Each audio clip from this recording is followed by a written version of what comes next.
नमस्कार, दैनिक shift time में आप सबका स्वागत है। रश्मि शर्मा कैमरामैन शिवम भगत के साथ। इस समय हमारे साथ बड़ी ही एक्टिव और बड़ी डेडिकेशन के साथ अपना घर भी संभालती है और बाहर अपने जो एरिया है इनका यानी कि अरनिया के तरेवा की सरपंच हैं बलवीर कौर, जिनकी माननीय प्रधानमंत्री जी ने भी तारीफ़ की थी जब कोरोना काल था। इन्होंने बढ़ चढ़कर आम जनता को योगदान दिया था।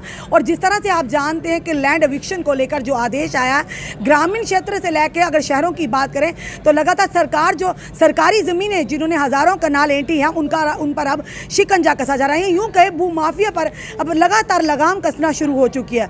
और उसी के साथ साथ जो बजट अभी पेश हुआ, जानना चाहेंगे बलवीर कौर के लिए, क्योंकि ये भी कहा जा रहा है कि महिलाओं के लिए काफ़ी ये बजट योग्य साबित होगा। जानते हैं बलवीर कौर से ही कि किस तरह से इन दोनों पहलुओं पर अपनी राय रखती हैं। बलवीर जी, सबसे पहले बहुत बहुत स्वागत है आपका। जी, thank you so much ma'am कि आपने हमें ये मौका दिया कि हम इस पे अपनी राय रख सकें। सबसे पहले जानना चाहूँगी बलवीर जी, कल आपकी एक वीडियो वायरल हो रहा था। अब क्योंकि आप जिस तरह से काम कर रही हैं आपकी वहाँ की जनता भी जानती है, क्योंकि जनता बताती है और हम भी कई बार कवर करने गए हैं कि आप तो यानी कि अपना परिवार और जनता में अपने तरेवा को एक जैसा मानती हैं। आपने कुछ ऐसी चीज़ें कही कि काम कोई करता और क्रेडिट लेने कोई आ जाता है, ये क्या था बताइए। ये मैम कोई नई बात नहीं है। 2021 में भी ये हमारे साथ हुआ था, शायद आप लोगों ने ही कवर किया था कि चकशेरा में हमने ट्रांसफार्मर की डिमांड रखी हमारे ऑनरेबल कमिश्नर साहब के पास। दैट टाइम उन्होंने बड़ा साथ दिया, हमारे चेयरमैन साहब ने बड़ा साथ दिया, तो हमें वो ट्रांसफार्मर बॉर्डर की पूरी जनता की हेल्प से वो ट्रांसफार्मर वहाँ पे लग गया। बट जब वो रिबन काटने की बात आती है तब ये बड़े लीडर उसमें आ जाते हैं, तो वो भूल जाते हैं कि हमारे घर में जो काम हमने स्टार्ट किया हम उसको तो कंप्लीट नहीं कर पा रहे। अगर दूसरा बंदा कोई काम कंप्लीट करता तो उसका रिबन काटने वो लोग पहुंच जाते हैं। तो वही चीज़ कल फिर तरेवा में 2 दिन पहले हुई। एक पार्टी की तरफ से एक प्रोग्राम किया गया, कोई चंद लोगों को लेके बाहर से अपनी भीड़ लेके आते हैं और पंचायत में बैठ जाते हैं। और मुझे एक चीज़ समझ में नहीं आई वहाँ पे कि पूरी पंचायत में इतनी ज़्यादा जगह थी, उनको जस्ट एक डंपिंग साइड क्यों मिली। मतलब उन्होंने पिक्चर ये दिखानी थी कि पंचायत में गंदगी है, जो बिल्कुल एक के किनारे हमने डंपिंग साइड बना रखी है तरेवा की, वहाँ पे उन्होंने जाके अपना टेंट लगाया, वहाँ पे प्रोग्राम किया हम ये ब्रिज भी बनवा देंगे। कहने का मतलब कि उनको ये चीज़ पता थी कि ये जो ब्रिज है अभी चंद महीनों की बात है कि ये ब्रिज स्टार्ट हो जाएगा, तो हम इसको पहले ही अपना पाँव जो है वो ऊपर रख लें। बट कल तरेवा की पूरी पंचायत ने, तरेवा के लोगों ने इस चीज़ का विरोध किया कि ऐसा नहीं होना चाहिए। हमारे तरेवा के लोग काम करते हैं, बाहर से क्रेडिट लेने आएंगे, वो हम नहीं लेने देंगे। चलिए अब जाते हैं जो लैंड एविक्शन को लेकर एक आदेश आया। बलवीर जी, आप इस आदेश को किस तरह से लेती, क्योंकि अब कहीं ना कहीं ये कहेंगे आम जनमानस की नींदें उड़ गई हैं कि ना जाने एक डर सा बैठ गया कि रात को सोएंगे, सुबह हमें पता चलेगा या तो हमारे सर पर छत नहीं होगी या हमारे घरों पर बुलडोजर फिर जाएगा। आप किस तरह से इस चीज़? देखिए मैम, आपकी बात बिल्कुल सही है। ऑनरेबल एलजी साहब ने ये बात बिल्कुल क्लियर करी थी कि छोटे जमींदार या छोटे जितने भी हमारे गरीब तबका लोग हैं इनको तंग नहीं किया जाएगा। बड़े बड़े मगरमच्छ जो बड़े बड़े वेल मच्छी बैठी हुई हैं उनको पकड़ा जाएगा। अब उनको वो लोग कोई हजारों कनाल एकड़ लैंड, सरकारी लैंड लेके बैठे हैं। हमारा अपना जम्मू कश्मीर का अपना रेवेन्यू तो है ही नहीं। अगर हमारे पास लैंड होगी तो हमारा अपना रेवेन्यू भी होगा। हम हर तरफ मुंह उठा के दिल्ली की तरफ देखते हैं। हमारे पास रेवेन्यू को लेके अपना, अगर हम बजट अपनी बात करें, जम्मू कश्मीर यूटी अपनी बात करें, हमारे पास चंद पैसे भी नहीं होते कि हम खुद से लगा पाएँ। वही रेवेन्यू जो हम अभी सरकारी लैंड वेकेट होगी, वहाँ पे बिल्डिंग्स बनेंगी, वहाँ से ये रेवेन्यू आएगा, वहाँ पे एम्प्लॉयमेंट भी जनरेट होगा। अगर कोई बिल्डिंग बनेगी तो वहाँ पे एम्प्लॉयमेंट जनरेट होगा।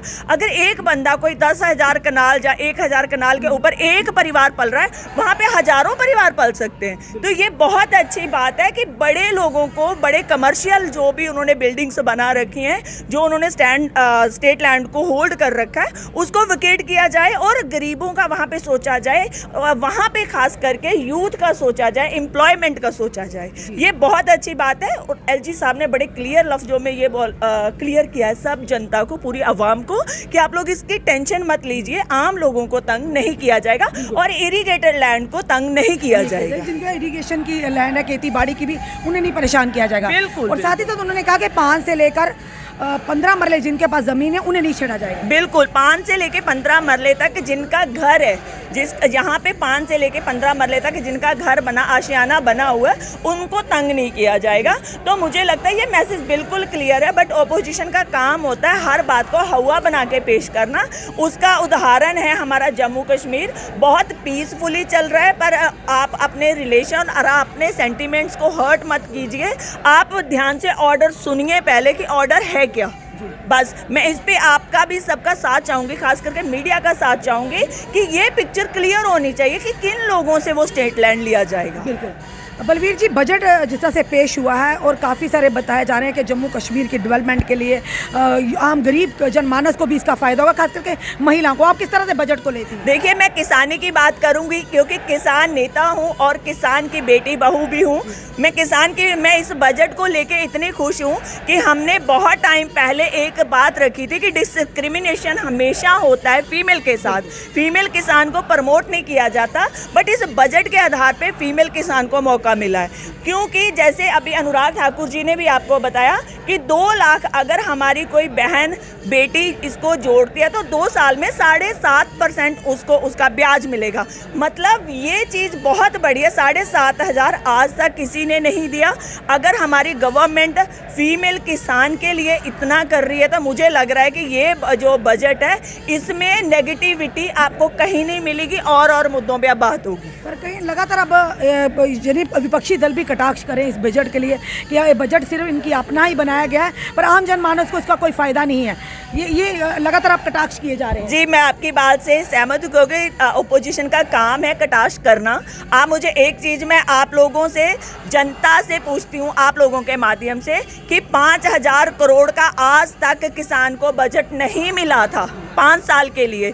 वो हमारे जम्मू कश्मीर में इम्प्लीमेंट होने जा रहा है, एक नया सवेरा होने जा रहा है। आप लोग बस, हम लोग ऐसे नहीं कर सकते कि बच्चा पैदा हुआ उठ के दौड़ना स्टार्ट कर देगा। अभी बच्चा पैदा हुआ है तो हल्का हल्का वो चलना स्टार्ट करेगा, तब जाके वो रेस में आएगा।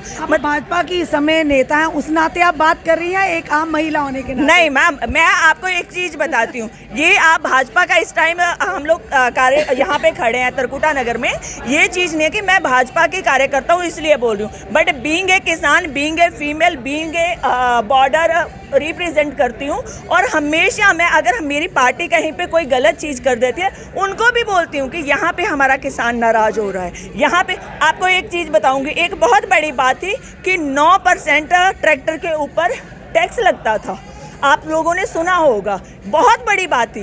वो भी चीज़ एग्जेम्प्ट की गई है कि 3,000 सीसी के ऊपर टैक्स लगेगा, कि वो कमर्शियल में आ जाएगा। 3,000 के नीचे है वो, मतलब कमर्शियल में नहीं आएगा, वो टैक्स एग्जेम्पशन है। मतलब ये किसानों के लिए हम काम करते हैं, तभी हमें ये चीज़ें पता है। धन्यवाद बलवीर जी हमारे साथ जुड़ने के लिए। ये थी हमारे साथ त्रेवा की बड़ी एक्टिव सरपंच बलवीर कौर जी। फिर से बताएंगे, प्रधानमंत्री जी ने इनकी तारीफ भी की थी, और वाकई जब भी हम इनके गांव जाते हैं, ये शायद मिले या ना मिले, पर आम जनता इनकी कारकर्दगी बताती है कि किस तरह इन्होंने अपने परिवार को और त्रेवा की जनता को अपना समझा, अपना परिवार समझा है। और ऐसे ही काम करने चाहिए। नेता वही जो जनता के दिलों में अपनी जगह बनाए, वही जगह बनाई है बलवीर कौर जी ने। और जिस तरह से लैंड एविक्शन को लेकर अलग अलग कियास लगाए जा रहे हैं और आम जनता, आम जनमानस इस समय परेशानी के आलम में है। पर वहीं दूसरी तरफ भाजपा के नेताओं ने, चीफ सेक्रेटरी की अगर बात करें डॉक्टर अरुण कुमार मेहता जी की, या बात करें हम एलजी महोदय की, उन्होंने साफ तौर पर कहा है कि गरीबों को मार नहीं दी जाएगी, यानी गरीबों को छेड़ा नहीं जाएगा और बड़े बड़े मगरमच्छों को छोड़ा नहीं जाएगा। अब उन पर शिकंजा कसा। और साथ से अगर बजट की बात करें, जिस तरह से इन्होंने कहा कि आज तक शायद पहले ही कभी ऐसा बजट पेश किया हो। विपक्षी दलों का काम है बातें करना, पर आम जनमानस जानती है कि बजट के क्या आने वाले समय में क्या लाभ आम जनता को होंगे। चलिए देखते हैं आने वाले समय में क्या करवट लेती है, क्योंकि राजनीति है, राजनीति में तो कटाक्ष चलते रहते हैं, आरोप प्रतिरोप चलते रहते हैं, पर सवाल ये है कि आम जनता को कहां पर लाभ मिलता है, आम जनता का कहां भला होता है, ये देखने वाली बात है। अपने कमेंट, अपने सुझाव हमें जरूर दीजिए। इस वीडियो को जितना हो सके शेयर कीजिए। जुड़े रहिए हमारे से अगले अपडेट के लिए। जय हिंद, जय भारत।